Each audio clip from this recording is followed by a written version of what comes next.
Pool staff threatened to call the police. They didn't know he owned the whole complex.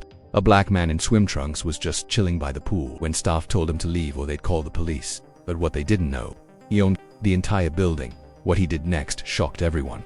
Stay till the end and don't forget to like, subscribe, and share this unbelievable story. At 38 years old, he was a self-made millionaire, the CEO of a fast-growing tech company that helped small businesses grow online. But to most people, Marcus just looked like a regular guy, especially today. He wore plain black swim trunks and a simple white t-shirt, no fancy watch, no designer glasses, just peace and sunshine. It was a hot Saturday afternoon. Marcus decided to spend the day at the luxury apartment complex he had just bought a few months ago. The residents didn't know he was the new owner. He didn't make a big announcement. Why would he? He liked to keep things low. The pool was quiet. Families had gone inside for lunch. A few kids splashed at the shallow end, and Marcus took a seat on one of the lounge chairs near the deep side. He had a cold drink in his hand and his headphones in. Life finally felt calm, but peace doesn't always last. Out of nowhere, two staff members approached, a woman and a man, both in their late 20s, wearing matching red polos and walkie-talkies on their belts. The woman walked fast, her eyes locked on Marcus like he was doing something wrong. "Excuse me, sir," she said loudly, standing right in front of him. "Are you a guest here?" Marcus took out one earbud. "Excuse me, I asked if you're staying here. Are you a guest at this complex?" she repeated, with an edge in her voice. Marcus raised an eyebrow. "Why do you ask?" The man next to her crossed his arms. "Because this pool is for residents and their guests only, and we haven't seen you around before." Marcus looked around. No one else was being questioned. There was a group of teenagers at the far end of the pool, laughing, a couple tanning, an older man reading a book. But no staff members were bothering them. He slowly sat up. "I'm not doing anything wrong, just enjoying the sun." "That's not what we asked." The woman snapped. "We need to see your ID or key fob. If you don't have one, you'll need to leave the property." Marcus blinked. He was calm, but not stupid. He knew exactly what was happening. "You know what," he said. "Let's take a breath here. I'm not breaking any rules." The male staff member pulled out his walkie-talkie. "Security can verify you, or we can call the police. Your choice." Marcus looked at him, now disappointed more than angry. "You'd call the police on me for sitting by the pool."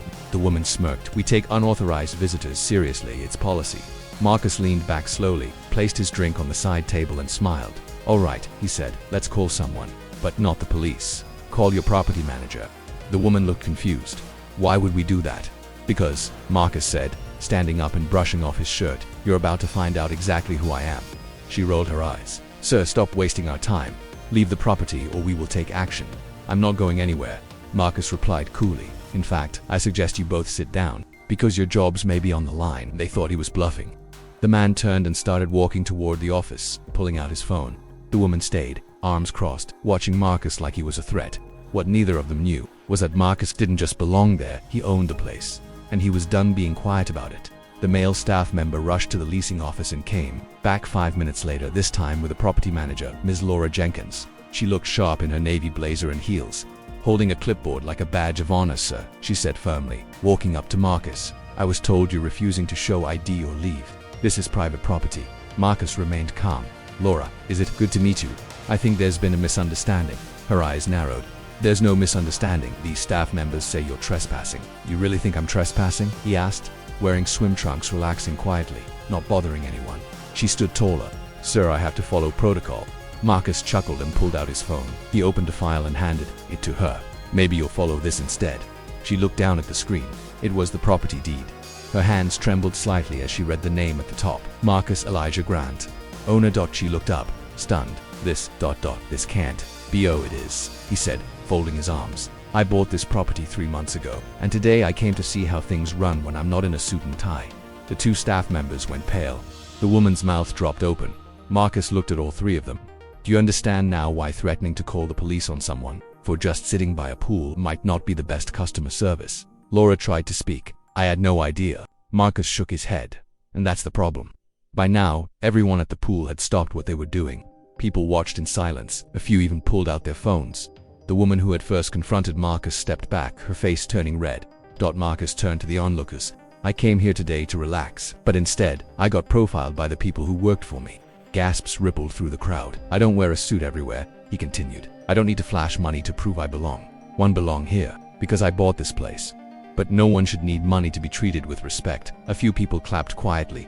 Marcus then turned to the staff. "You judged me by what I looked like, and now it's time to take accountability." Laura nodded, embarrassed. We'll speak to them immediately. Marcus wasn't done. No, I'll handle it. He pointed at the man. You'll take a 2-week suspension. Then to the woman. You're being let go. Not because I'm angry, but because you didn't even ask. You threatened. You escalated. And you did it with a smirk. She looked down. No words came out. And Laura, Marcus added, we'll have a serious meeting on Monday. I want new training for all employees, especially about how to treat people. Later that day, Marcus sent out a building-wide email explaining everything. He didn't name the staff members, but he made it clear. No resident or guest should ever be harassed for how they look, and anyone working under his name would treat others with respect or find a new job. The email included this line. I didn't buy this property to make money, I bought it to create a space where everyone feels safe and welcome. To tolerate anything less. Many residents wrote back, apologizing for not stepping in. A few thanked him for his courage. One mother emailed him, my 10-year-old son saw what happened and asked me why they were being so mean to the man at the pool. Thank you for turning it into a lesson he'll never forget. The next weekend, Marcus returned to the pool. This time, kids waved. Adults nodded with respect.